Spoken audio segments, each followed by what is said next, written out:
থাইল্যান্ডে এসে সানগ্লাস পরে ভিডিও আপলোড করার পর অনেকে অনেক ধরনের মন্তব্য করেছেন। তার মধ্যে একজন লিখেছেন নাইট ড্রেসের সাথে সানগ্লাস, কি আজব। যাই হোক আপু, আপনার আনসারটা আমি দিচ্ছি। দেন আরেকজন কমেন্ট করেছেন ফকিন্নি যখন বড়লোক হয়। এই কমেন্টে অনেকে লাইক দিচ্ছে এন্ড দেখলাম অনেকে এসে এটাতে হাহা দিচ্ছে, সাথে অনেকে তাল মিলাচ্ছে। একজন লিখছে একদম ঠিক কথা বলেছেন আপু, ফকিন্নি যখন অনেক টাকার মুখ দেখে তখন এই অবস্থাই হয়। যে আপু আমাকে কমেন্ট করেছেন যে নাইট ড্রেসের সাথে সানগ্লাস পরেছে, কি আজব। ফর ইউর কাইন্ড ইনফরমেশন, আগে আপনি জানবেন কোনটা নাইট ড্রেস আর কোনটা কি ড্রেস। আমি যেটা পরেছি এটা হচ্ছে পিজে ড্রেস, পিজে সেট যেটাকে বলে। পিজে সেটের মিনিংস হচ্ছে যে আরামদায়ক একটা পোশাক যেটা কমফোর্টেবল, পরে আপনি বিকেলবেলা ঘুরতে যেতে পারেন, ফ্রেন্ডদের সাথে হ্যাং আউট করতে পারেন, যে কোনো জায়গায় রাত্রে ট্রাভেলের বেলায় পড়তে পারেন, বিকেলের নাস্তা, সকালের নাস্তা, আপনি এটা রুমে পরে থাকতে পারেন, আপনার কমফোর্টেবল, যেটা আপনি রুমের মধ্যে অলওয়েজ পরে থাকতে পারবেন। আর নাইট ড্রেস হচ্ছে খোলামেলা ড্রেস, যেটা পরে শুধুমাত্র রাত্রে মানুষ ঘুমায়, সেটাকে নাইট ড্রেস বলে। অন্যকে জ্ঞান দেওয়ার আগে, অন্যকে কিছু বলার আগে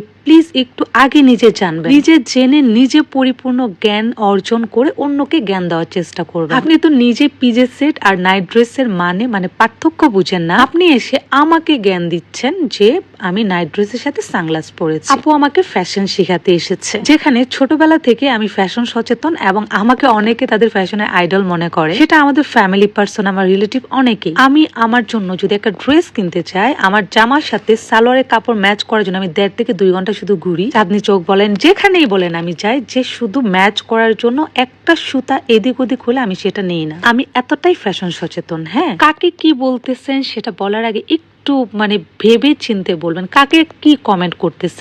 যা তা ফেসবুকে স্ক্রল করতে করতে আমেনা জামেলাকে যে কমেন্ট করে, আমাকে এসে সে কমেন্ট করে বসে থাকে, ভাবে যে দিশা আমার চুপ থাকবে, দিশা আমার অন্য আরো 10 জনের মতো। আই এম সরি, আমি অন্য 10 জনের মতো না। আমাকে উল্টাপাল্টা কমেন্ট করা যাবে না, যেটা ইলিগেল সেটা বলা যাবে না। কাউকে হাসাতে হলেও তার মধ্যে সেই গুণ থাকতে হয়, সেই ধরনের মেধা থাকতে হয়। আপনার মধ্যে যদি মেধা না থাকে, আপনি অন্যকে হাসাতে পারবেন। আমার কন্টেন্ট ফানি ভিডিও দেখে যদি মনে করেন আমার মধ্যে পার্সোনালিটি নাই, আমি পার্সোনালিটি লেস, সেটা আপনার ভুল ধারণা। আমি যখন ভার্সিটিতে পড়তাম, আমার কয়েকজন মিস ছিল যারা আমাকে বলতো যে আমি হচ্ছে ম্যাচিং গার্ল। আমি পায়ের জুতা থেকে শুরু করে মাথার যে ফ্লাওয়ারটা ফুল দিয়ে মাথা বাঁধতাম প্লাস্টিক, সেটা আমি ম্যাচ করে নিতাম। হোক সেটা 10 টাকার, হোক সেটা 10,000 টাকার। বাট আমি অলওয়েজ হচ্ছে আমার সবকিছু ব্যাপারে অনেক বেশি সচেতন, তাকে বলে ফ্যাশন সচেতন। আর আমাকে ফ্যাশন শেখাতে আসে। সানগ্লাস আপনি যে কোনো টাইমে পড়তে পারেন। সানগ্লাস যে শুধু রোদে বের হওয়ার সম্পর্ক ব্যাপারটা এরকম না। আপনি আপনার চোখকে প্রোটেক্ট করার জন্য, আপনার যদি মনে হয় যে না এই পরিবেশটা আপনার জন্য হার্মফুল, এখানে এনভায়রনমেন্ট আপনার চোখের জন্য ক্ষতিকর, সেখানে আপনি সানগ্লাস ইউজ করতে পারেন। আপনার ফ্যানের বাতাস লাগলে আপনি সানগ্লাস ইউজ করতে পারেন। আমার হচ্ছে অনেক অ্যালার্জির প্রবলেম। আমি থাইল্যান্ড আসার আগে আমি হচ্ছে চিংড়ি মাছ খেয়েছিলাম, সেই জন্য থাইল্যান্ড আসার পর আমি অনেক বেশি সিক হয়ে গেছি। আমার প্রচুর অ্যালার্জির প্রবলেম। মেডিসিন খেয়ে 17 ঘন্টা ঘুমাইছি, আমি থাকাতেই পারতেছিলাম না, অনেক বেশি ক্ষুধা ছিল। যাই হোক আমি ঘুম থেকে একটু উঠে কোন রকম নাস্তাটা করে আবার এসে ঘুমাইছি, টোটাল 16 ঘন্টা ঘুমাই। সেটার জন্য আমি সানগ্লাসটা পরেছিলাম, কারণ আমার থাকাতে অনেক বেশি প্রবলেম হচ্ছিল, যেহেতু আমার অ্যালার্জি প্রবলেম। আমার অ্যালার্জি প্রবলেমটা এমন হয় একদম ব্লাডে চলে যায়, মনে হয় যে ব্লাড থেকে শুরু করে কান, নাক, চোখ, চুল সবকিছুতে প্রবলেম হয়, এন্ড এইটা অনেক বেশি সিরিয়াস হয়ে যায়। যাই হোক, সানগ্লাস আপনি যে কোনো ওয়ে জন্যই পড়তে পারেন, যে কোনো সিচুয়েশনেই পড়তে পারেন। সেটার জন্য যে আপনি ফ্যাশনেবল না, কেন রাত্রেবেলা সানগ্লাস পরেছেন, আপনি কেন দিনের বেলা সানগ্লাস পরেছেন, আপনি কেন হাঁকতে গিয়ে সানগ্লাস পরেছেন, আপনি কেন মুততে গিয়ে সানগ্লাস পরেছেন। আপনি জানেন যে ওয়াশরুমে গেলে আপনার সানগ্লাস পরা প্রয়োজন, কারণ হচ্ছে ওয়াশরুমে হাজার হাজার জীবাণু থাকে। আপনি যদি মনে করেন যে না আমি হচ্ছে সানগ্লাস পরে আমার চোখকে প্রোটেক্ট করব, সেক্ষেত্রে আপনি হাঁকতে মুততে গেলেও সানগ্লাস পরতে পারেন। এইটা হচ্ছে আপনার সচেতনতার ব্যাপার। আমাকে ফ্যাশন শিখাতে আসে, আমি কি করবো বুঝতে পারছি না। আমি ছোটবেলা থেকে আমি ড্রেস আপের ব্যাপারে বলেন, আমি যদি একটা ছোট্ট একটা জিনিসও কিনি,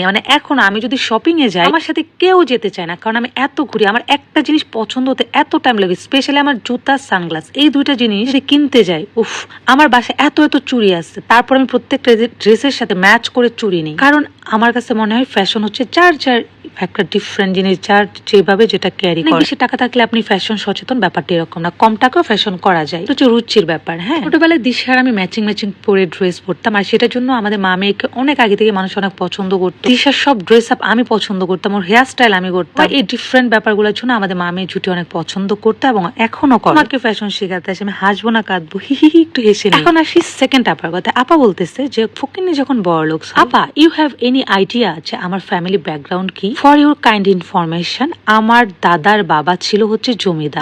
আমার দাদার বাবা এত বেশি সম্পত্তি ছিল, এত বেশি জমি ছিল যে উনি 3টা ঘোড়া কিনে রাখছিল তার জমি ঘুরে দেখার জন্য। আর এখনো কি জানেন, আমাদের 3টা বাড়ি আছে। একটা বাড়ি যদি আপনি এই মাথা মাথা থেকে ওই মাথা হেঁটে যান, আপনার 30 মিনিট টাইম লাগে পুরো বাড়িটা ঘুরে শেষ করতে। আমাদের পুরো পুরুষরাই ছিল জমিদার। আপনি কাকে কি বলতেছেন বলেন? আপনি একটু খোঁজ নিয়ে দেখেন আমাদের ফ্যামিলি ব্যাকগ্রাউন্ড কি, আমাদের ফ্যামিলির স্ট্যাটাস কি। আমার জন্মের আগে থেকে আমার বাবা দেশে বাইরে সেটেল, মানে আমার বাবা হচ্ছে দেশে বাইরে থেকে এসে আমার মাকে বিয়ে করছে। মিন্স আমার বাবা হচ্ছে তার বিয়ের আগেই দেশের বাইরে ছিল। আমার মাকেও আমার বাবা দেশের বাইরে নিয়ে গেছে। আমাকে বলে আমরা নাকি নতুন নতুন টাকা দেখেছি, নতুন নতুন দেশের বাইরে ঘুরতে এসেছি। যাকে যা তা কমেন্ট করে বসে থাকে। ভাই এরা কি, মানে ওদের হাতে ফোন আছে, ডাটা আছে, যাকে খুশি তা কমেন্ট করে বসে থাকে। কাকে কি কমেন্ট করতেছে, কাকে কি লিখতেছে, মানে এদের কোনো আইডিয়া নাই, কোনো আইডিয়া নাই। যা আসে তা লিখে দেয়, মনে যা আসে তাই বলে দেয়। মানে ভাবে আমি একটা কমেন্ট করে দিলাম, আমি হয়ে গেলাম একটা কিছু, আমি নাকি ফকিন্নি থেকে বড়লোক হইছি।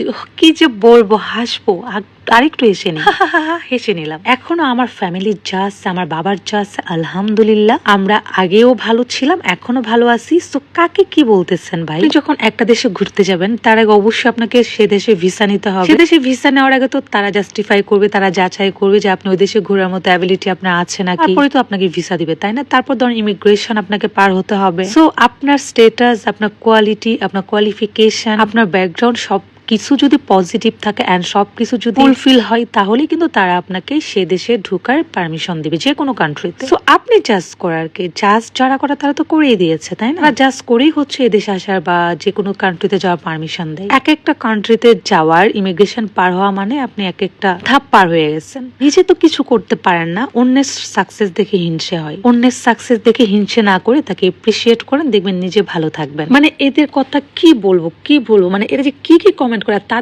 তারা যখন কমেন্ট করে তাদের কমেন্ট গুলাকে আবার দেখে অনেকে এসে লাইক দেয়। মানে হয় না যেমন সইদের অনুসারী ওই রকম, যেমন কমেন্ট করে একজন। এবং আমি কি দেখি জানেন, মাঝে মধ্যে আমার ফ্রেন্ড লিস্টের অনেকেই আছে, আমার মানে আমাকে যারা অনেকেই হচ্ছে নেগেটিভ কমেন্ট করে, এখানে গিয়ে তারা লাইক দেয়। এবং অনেকে আছে না যারা আমারকে নিয়ে অনেক ধরনের পোস্ট করে, তাদের এখানে গিয়েও দেখি তারা লাইক দিয়ে আসে। বুঝেন এবার হিংসাটা তাদের কোন জায়গাতে, মানে কোন জায়গাতে তাদের হিংসাটা। তো যাই হোক, আমাকে বলতেছেন যে কেন আমি নাইট ড্রেসের সাথে সানগ্লাস পরেছি। সো সেটা আমি ক্লিয়ার করলাম। এটা নাইট ড্রেস ছিল না, এটা ছিল পিজের সেট। আর এটা আমি নিয়েছিলাম হচ্ছে ক্লসিনেস ডায়েরি থেকে। আরেকজন আমাকে যে বলেছেন যে আমার নাকি নতুন নতুন টাকা হয়েছে, তো তাকেও আমি ক্লিয়ার করে দিলাম। নিজের খেয়ে আর কত মানুষকে জ্ঞান দিব বলেন। সো যাই হোক, সবাই ভালো থাকবেন, টাটা।